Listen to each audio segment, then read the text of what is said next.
It can be a dark world sometimes. Don't be afraid to be a source of light. It can be a dark world sometimes. But don't be afraid to be a source of light.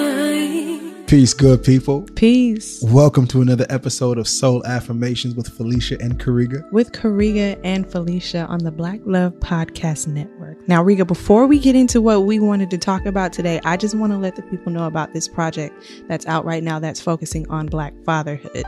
No, of course, we definitely should. And I want to take a second to shout out our friends over at Shea Moisture Men and what they're doing. Absolutely, because Shea Moisture has created a father's lullaby, and it's called A Light Inside of You. And what it is, it's this brand new way that they're celebrating and elevating Black dad joy. You know what? That's what's up. And you know what that makes me think of? What? Don't be afraid to be a source of light. It does, doesn't it? That's definitely got a lullaby feel. But let's take a second to listen to the details from Shea Moisture. Shea Moisture Men is committed to celebrating dads daily. As a part of lifting their voices, we created a father's lullaby called Light Inside of You. This lullaby is for us, by us. It is our way of creating our own generational tradition to be passed down father to father. We want to share the voice of love, tenderness, and joy, and hope that Black dads already share with their babies and with the entire world. Let's normalize and celebrate Black love in the form of a father's lullaby, our story, our song. The world needs to see and hear the love of Black fathers. Go to SheaMoisture.com/men or Shea Moisture Men on IG and listen to a father's lullaby, and then challenge a Black dad to share his story, his song, by singing the lullaby to his babies and posting it by using the hashtag A Father's Lullaby. You know what, Fee? Honestly, that was pretty dope. All right, so listen, all the Black men who are integral in raising youth should definitely head over to SheaMoisture.com/men to celebrate Black fatherhood. And let's talk about what we came to get down with today. Man, today is a special day, a special conversation. It is. Yeah. You want to take the lead, or you want me to take the lead? I'm going to allow you to take the lead, and I just want them to think about the smile that's on my face. I know they can hear the smile. I feel like they face. can hear it. I hear the smile on your face. Dear. So we are smiling ear to ear. We are so happy to announce, to say, to bring to the space that our baby Bailey girl is here. Our Bailey baby girl, Kamali Sade Sol. Kamali Sade Sol Bailey. Tribe of Bailey. That's right. She is here, and we are just so thrilled to have her in our arms. So thrilled to hear her cry. Mm-hmm. It has been a journey unlike anything I could ever have imagined. Journey for sure. It reminds me that the path is wide enough for all the experiences. Ooh, I like that you say that. The path is wide enough. Certainly.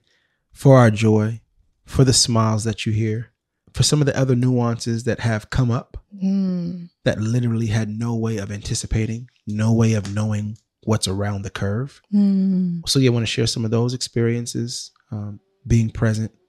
And again, just speaking to the joy and speaking to the hope that is activated for the large community of folks who have been there, caring for us, sending goodness, sending prayer, sending scripture that wasn't out of context. Well, all I got to say is just get sharp with your word. Don't just be sending scriptures over. Man, you ain't doing me no favors. Thank y'all for sending scriptures that were not out of context. Yeah. No, I thank you for those who wrestled, who had the courage, the gentleness. And I am stating this very clearly, that I hope that our prayers can turn to rejoicing, that our prayers can turn into praise, that has come true for us. So I just want to thank the folks out there, the many, very many, very many, right? Man. Yes, I have so much gratitude for those that have been present with me on the journey And I'm talking about even all the way my first pregnancy with Kamaiu, experiencing the double transition, experiencing that year of intentional leaning into the process and grieving, and then coming into pregnancy after loss. It has required a village. I don't think I could have done it without the support of my loved ones and just being held by them. It's not easy, but it's still beautiful, right? Yeah. And I love that you say that the path is wide enough. I love that phrase. I want to acknowledge that this was something that I've heard from our therapist. Yeah. And it's such a beautiful way of seeing. It's a beautiful lens. It feels like a grounding reminder. Yeah. Because the path will twist and turn. Mm-hmm. Have you ever been traveling, maybe in a country that you haven't been in before? Mm-hmm. For many of the listeners, maybe that is Jamaica, right? Mm-hmm. And them narrow roads. Exactly. The roads are so narrow. But to our perception, because we have not traveled those roads before, we think there is no way both of those vehicles can fit on the road. Always. But to someone who has passed that road, who has traveled that road, they know that the path is wide enough for both of them. Man, you are not lying there. That is very much true. I've been in the car. So we came to a new road. Yeah. And we didn't know how to walk that part of the road. Mm-hmm. It's so unique. Having leaned into the process intentionally, having gone to therapy, having the support of our village and friends and family, and then to arrive at a point that we had no indicator was coming. Yeah. Right? Pregnancy after loss and delivery and holding that child and learning to hold both of them. Man. It's something I'm still working on. I've yet to master it, but I'm flexible and I make room for what the experience will be. I'm not going to put any expectation on it. I'm going to allow it to unfold as each day, as time keeps moving us. Yes. You know, that's all I really can do. I understand that now, but coming to that understanding can feel challenging, but again, it's beautiful. You know, as I love said. That. Thank you. I love that. I haven't yet mastered it, but I remain flexible. And I think in the flexibility of parenting, the experience, based on what I know, based on what I've seen, we have to be flexible to who our children are. Yeah. But also flexible with ourselves so they're not locked in the rigidity of always having to see things one way. So I like that we're leaning in flexible now to learn how to see this picture, to learn how to parent her, to learn how to parent them both, to learn how to be present for one another. There's so many things to learn and so many things to hold. I think literally and figuratively, parenting can feel like a juggling act, but knowing which balls can be dropped. And which balls cannot.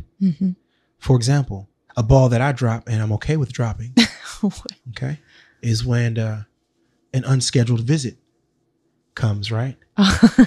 And I'm otherwise tired and need a nap. So I'm going to take the nap. Man.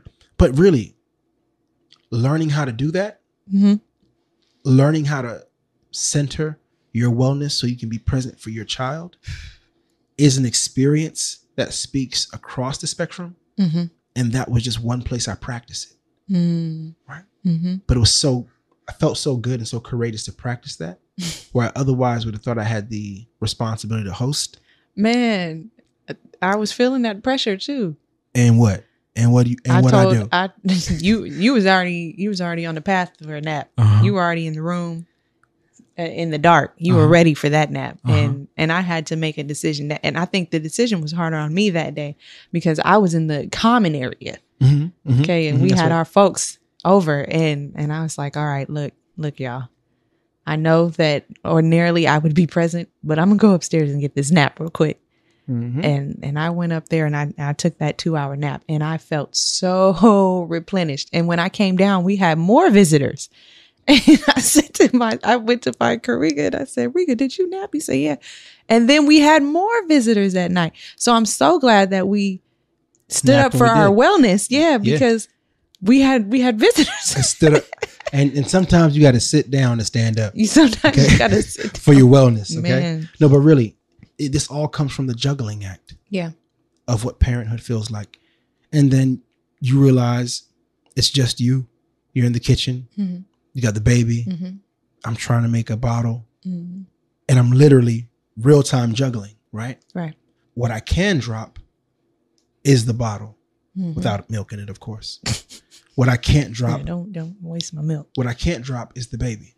But if I look at that practice as an ongoing practice of juggling, sometimes feeling like I'm holding so much, holding emotions, holding expectations, holding responsibilities, I am learning early which things I can let drop that give me more capacity to be present for what I need to be present for. And that looks like taking care of myself so I can show up to be present for us. If there is a level of fatigue that is present, I can't be emotionally present for myself or you. Right? Yeah. But this part of parenthood requires the same level of oneness and connectedness that got us here. And we are learning how to hold space for one another while prioritizing Kamali. Yeah.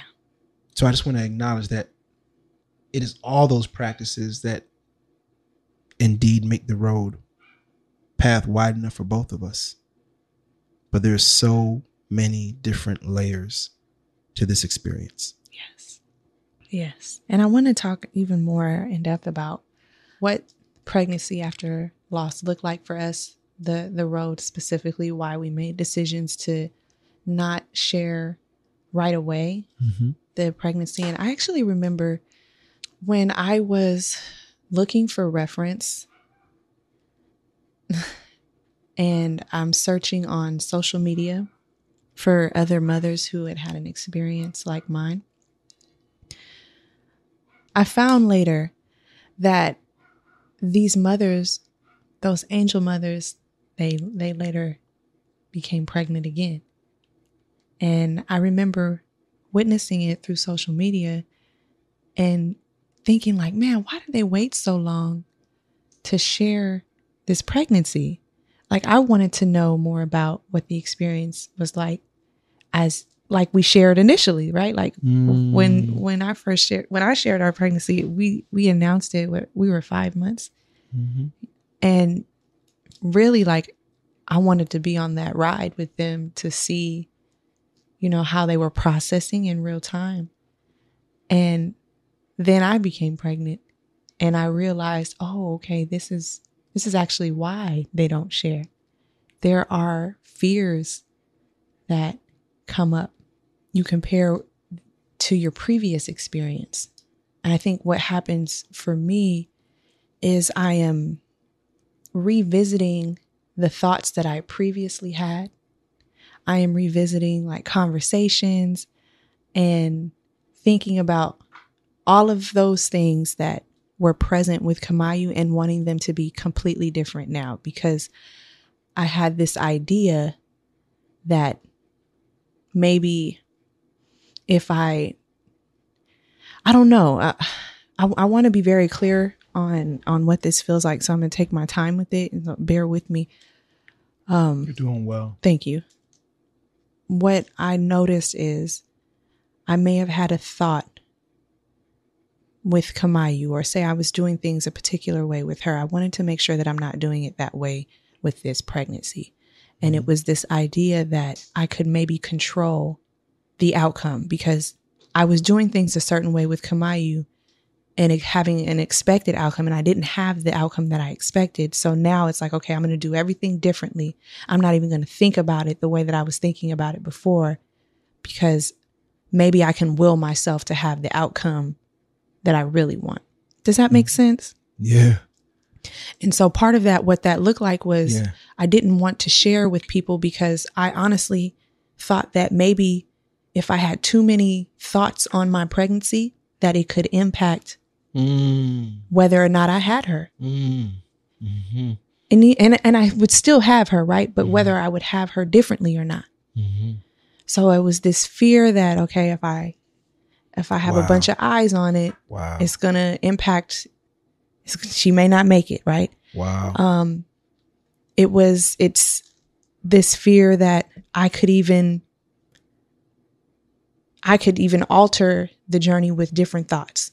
Wow. I gave myself all of this power. I gave everyone else's thoughts power in the fear that I had.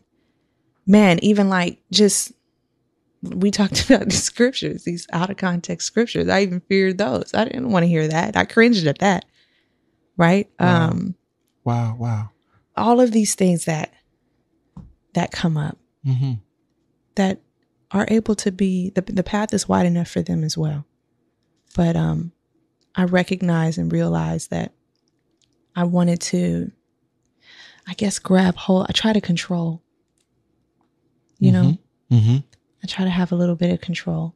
I'm hearing the desire to have a little bit of control while simultaneously understanding how much control you may not have. And it sounds like there's this in-between buffering that's happening between controlling and I don't have any control. Yep. Because I'm going to attempt to control the outcome I want by attending to the thoughts of this pregnancy a little less. But you're still attempting to control the outcome. Yeah. So you're relinquishing control in the interim, hoping to control the outcome. Or you can try to control the interim, knowing that you don't control the outcome.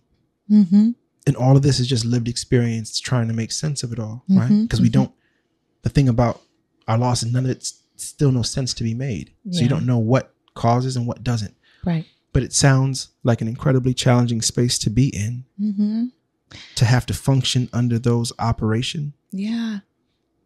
Insofar as we know that we don't have either control, right? We don't have control of what people think and what we think they think, right? But yet still in the journey, these things can be incredibly overwhelming to process. Yeah. Especially anything requiring extra energy, anything requiring more thought, when there's so much energy that's necessary to get the body physically through pregnancy. Like there's literally a change occurring from within, chemically, physically, physiologically. Like who has energy for the others, right? Yeah. But we're still learning that. Yeah. And we spoke about the fear. So people have to realize it doesn't have to be real to be fear. Right? Once the thought enters and has a certain amount of volume to it, you spend all this time trying to quiet those thoughts. Yeah. Yeah. You are amazingly courageous. Oh, thank you, Riga. And I honestly too, I kind of mentioned this in a reflection. I even feared that people would forget about Kamaiu. I feared that there would be this, okay, now that she has this baby coming, this is the baby. And that Kamaiu is she no longer needs to be, I don't know, brought up, thought about, that there's going to be all of this attention on this baby. And I had that's been my fear this entire time, right? Like even after experiencing the double transition, the thing that weighed on me the most as I was processing was that this idea that she could be forgotten. And I didn't want that. I want her name to live on. I want for when they see me, that they know that Kamaiu is mine. That's what I want. But I fear that, with this pregnancy, the idea would be that she would be forgotten. Wow. I'm really happy you shared that. And for me, it brings me to the experience of talking to some people and having to make the choice whether or not I was going to correct them on their speech. Man. Now, this doesn't mean that I'm afraid to. This means that I have to have done it so much already. Yeah. At what point do I want to remain diligent about correcting people's speech? Yeah. With grace so they can receive the correction. And it's not that I have to be liked. It's just that I know how people tend to learn. Yeah. Right? If they get shut down, then that doesn't make them feel right connected to the learning or the outcome. Right. I don't want them to think I should have just kept my mouth shut. No, I want you to understand how to hold space for families that look like ours. Yeah. And whether the fear is Kamaiu would be forgotten about, or it is how people define parenthood only as to what they've experienced. And you might hear something like, oh, parents now, right? I've gotten the welcome into parenthood. Yeah, so that I'm just expressing that as one nuance of communication. Yeah. That didn't have the energy for this time around. Mm-hmm. Like when you are preparing to receive your child, there is a certain silencing of outside noises and factors anyway. Yeah. Because they're not here holding, changing a diaper, swaddling. You can't, there's no partnership. You can't cover me while I go to the restroom or whatever the needs are. Mm-hmm. So this is like this outer rink of can be support, but otherwise there is inside work that we need to do. Right. Mm-hmm. And that largely in part also speaks to where the energy was necessary. Mm. It was necessary on focusing on the road ahead. Yeah. I like that you bring that up too. The language. That's a big thing for me. And I have so much gratitude for those who are able to see me wholly and completely. And that includes Kamaiu. That is very specific. And then there were 4. Mm-hmm. I'm not having twins. Mm-hmm. I'm talking about there were 4 as in me, Karega, Kamaiu, and now Kamali. Mm-hmm. You know what I'm saying? Like I was even like, what is it that God will give you double for your trouble? God gave me Kamali, and I also have Kamaiu. Okay. But I feel you on that. Like, and I'm listening and to the words and I even like, okay, is this a learning experience right now? Can you learn from this or? And there is this deeper challenge that I found because love confronts, but I find it challenging to confront from offense with love. Mm-hmm. Mm-hmm. So I have to be not offended in order to correct somebody with love. Right. If I'm offended, I have to recognize that I'm wounded in the moment. Yep. So I can't operate out of love the way I want to. Mm-hmm. Versus out of love, I can confront and correct if I have that portion with me. Yeah.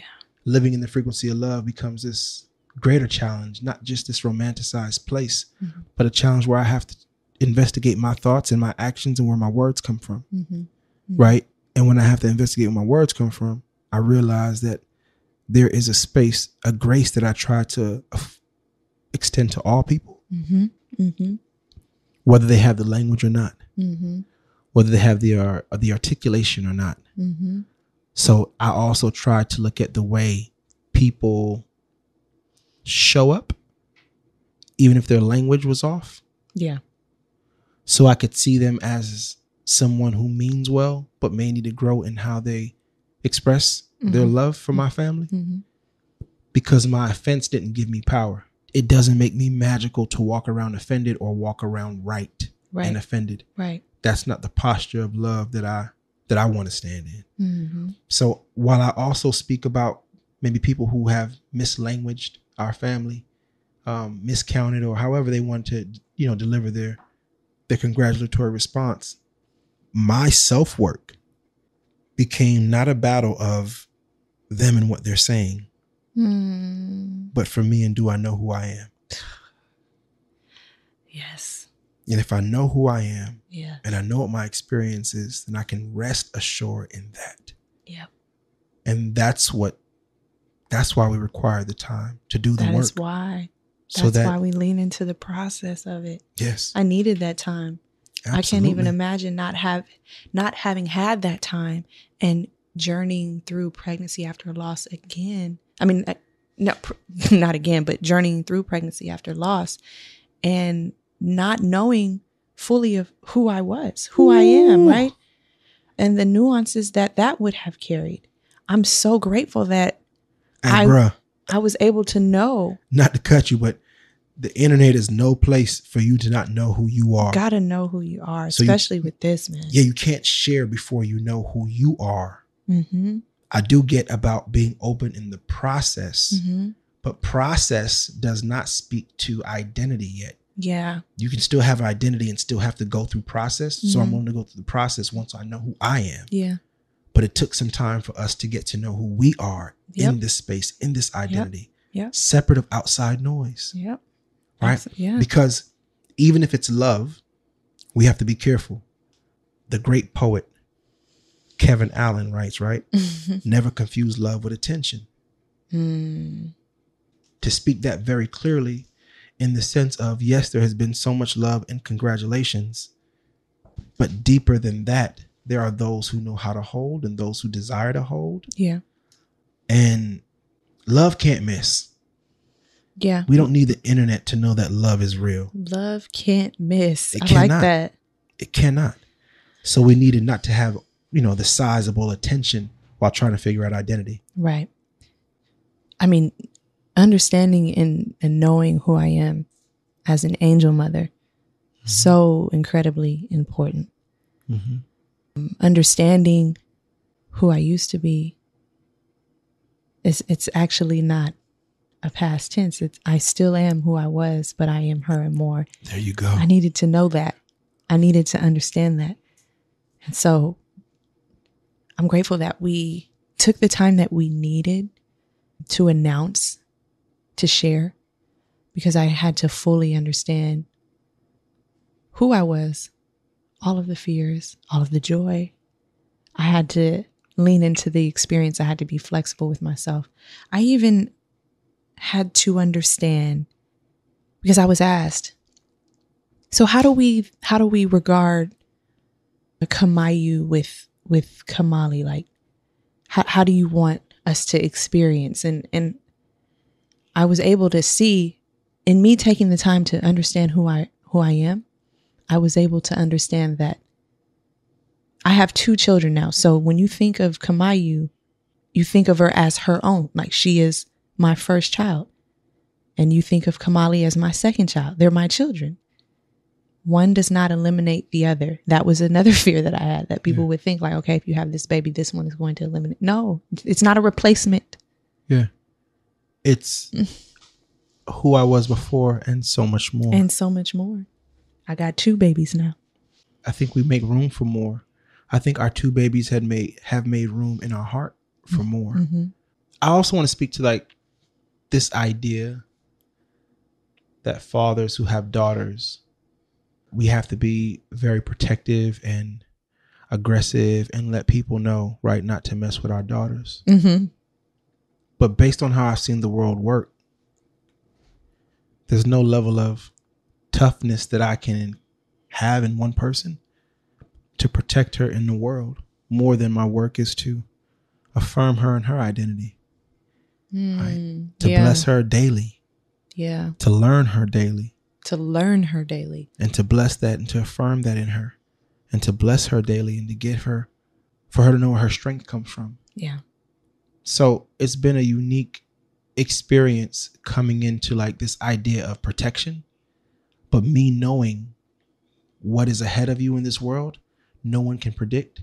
Yeah. And I guess because of how I got here, I know that I can't truly protect her through all things. So what will I teach her so that she will know who she is in all seasons? Like that's my work. Ooh. So I get this idea like dad's got to do this and dad's got to be this. But for real, that's just not the way the world works, right? Unless your superpower was being Flash, it doesn't matter how tough you are. Seriously, it doesn't matter how many guns you have in your closet. It doesn't matter how protective you are. It doesn't matter, all those movies around what, dads do with daughters. I'm aware enough to know that none of that truly matters. And I have to create an experience around being her father that allows me to show up for her in the way she needs modeled so she can show up for herself. That's the work, right? At least the way I perceive it. But I tell you this, my mother or my father could do nothing for me to stop what was happening when Kamaiu was born. Right. But I tell you, my mother's prayers and teaching me how to find the word and stand on it for myself was the armor she gave me. Mm-hmm. She couldn't even get her arms around me. I was swelling with rage. I remember. Yeah. She couldn't hug me. No. Or if she did, I couldn't hug back. You get what I'm saying? I get it. So insofar as that I know that life is far less predictable than any of us have the capability to imagine, teach her to stand in love. Like, that's what our conversations are. That's what I'm really doing. Because all that tough guy, it don't do nothing, bro. It don't. Yeah, I'm really enjoying this conversation, Rika. I'm enjoying hearing what your processing is through pregnancy after loss. I'm enjoying being able to process it for myself. Mm-hmm. I also want to just acknowledge too, like, that I think what happens on this journey is people are just relating to us the best way that they know how. There we go. So I have to grant them grace. There we go. And like you said, I can't do it from offense. I have to do it from love.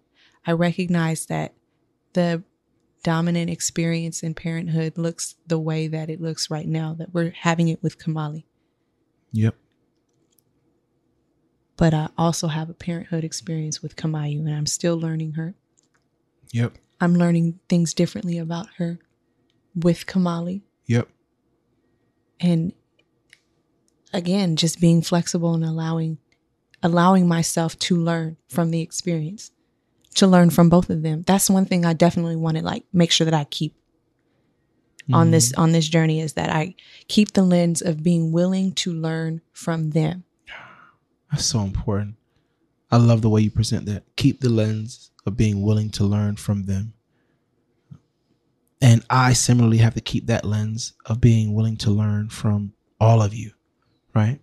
That's my role right now as a father, is to make sure that I am learning the relationship between mother and child, and be a helpmate, as you are the primary caregiver. Insofar as the giving of care looks very different right now, right? When you have a child that's nursing, there is a level of care that I cannot attend to. So I must learn how to care for all of you. Yeah. And in learning to care for all of you, I learned in therapy the other day that there is an experience that you have as a mother. Now, obviously, there are several experiences you have as a mother that I don't know of, but there's an experience you have as a mother that not only did I not know of, I am nowhere near around to observe it. And I would call that 3:00 breastfeeding hour. Right? Where I'm not.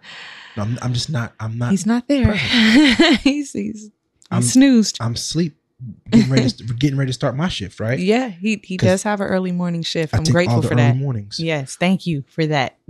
But I learned in therapy that there is this experience that Felicia can have in the 3:00 hour that looks like providing for one child in the height of her fatigue, tired, breastfeeding, thinking about her role as a mother totally, and thinking about how she wants to or wish she could have shown up for Kamaiu in a way.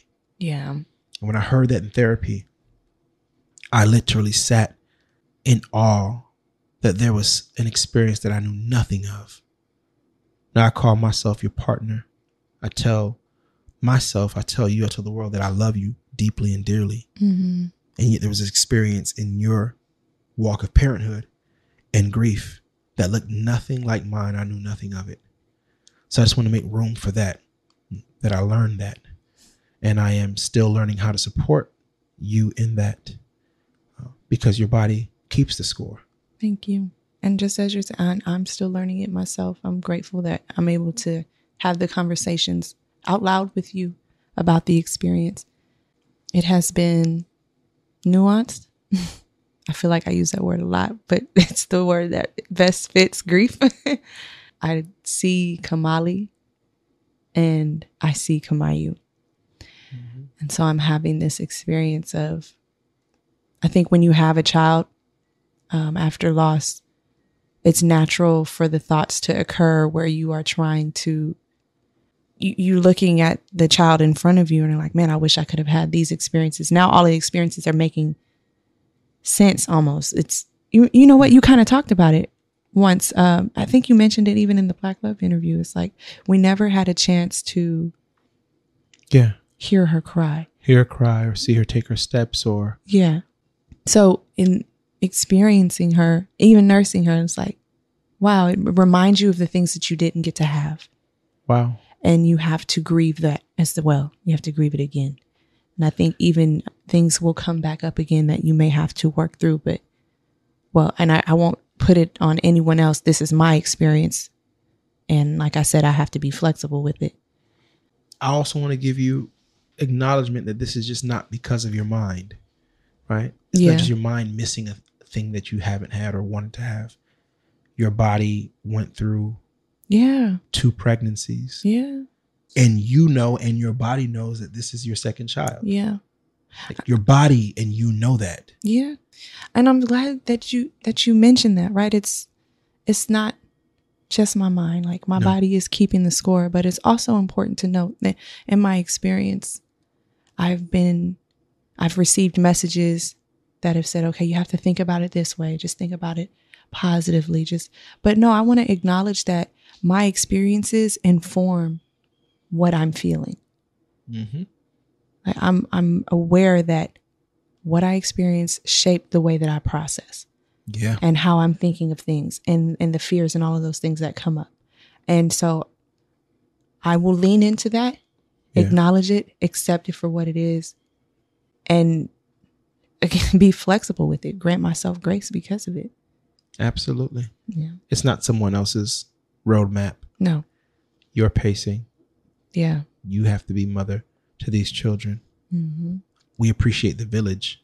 That does come as reference. Yeah.